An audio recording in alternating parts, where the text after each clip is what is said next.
எல்லாருக்கும் வணக்கம். Cheese makeup click பண்ணதுக்கு ரொம்ப நன்றி. இன்னைக்கு சீஸ் மேக்கப் சேனலில் வந்து ஆனியன் தொக்கு எப்படி செய்கிறதுன்னு தான் பார்க்க போகிறோம்.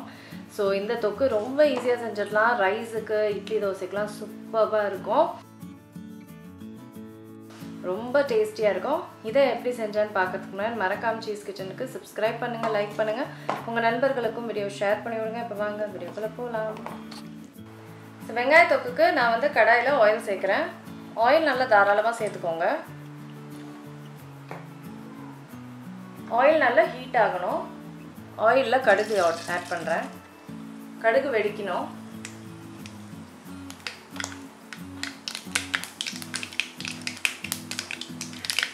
அடுத்தது உளுத்தம்பருப்பு, கடலைப்பருப்பு,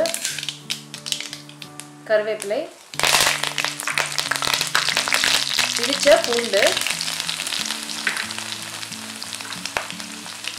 பெருங்காயம்.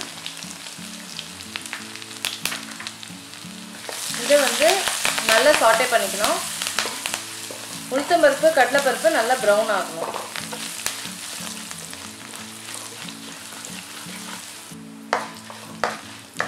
ஸோ நல்லா ப்ரௌன் ஆயிடுச்சு உளுத்தம்பருப்பு, கடலைப்பருப்பு.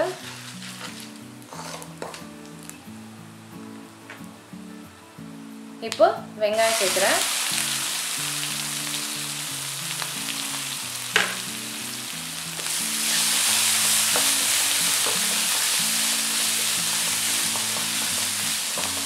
இப்போ இந்த ஆனியன் வந்து நல்லா குக் ஆகணும், ப்ரௌன் ஆகக்கூடாது, நல்லா குக் ஆகணும்.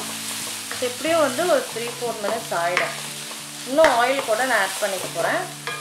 ஸோ இந்த வெங்காயம் வந்து 3-4 மினிட்ஸ்க்கு நல்லா குக் பண்ண விட்டுடலாம், ப்ரௌன் ஆக விட்டுறாதீங்க. ஸோ வெங்காயம் நல்லா குக் ஆகிடுச்சு. இப்போ வந்து புளி தண்ணி சேர்க்குறேன்.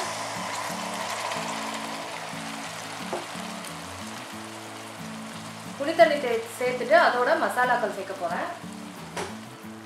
கொரியண்டர் பவுடர், சில்லி பவுடர், மஞ்சள், உப்பு. இது எல்லாத்தையும் நல்லா மிக்ஸ் பண்ணிக்கிறேன். ஸோ நல்லா மிக்ஸ் பண்ணிக்கிட்டேன். இப்போ வந்து இது நல்லா எண்ணெய் பிரிய வரணும், நல்லா திக்காகணும். ஸோ அதுக்கு வந்து எப்படியும் ஒரு 5-10 மினிட்ஸ் ஆகிடும்.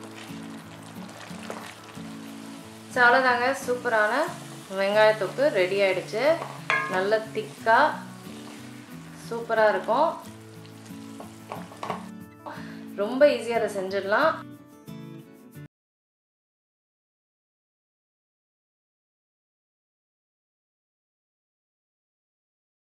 இருங்க எங்கே போகிறீங்க? இந்த 2 வீடியோஸும் கண்டிப்பாக உங்களுக்கு பிடிக்கும். கிளிக் பண்ணி பாருங்கள்.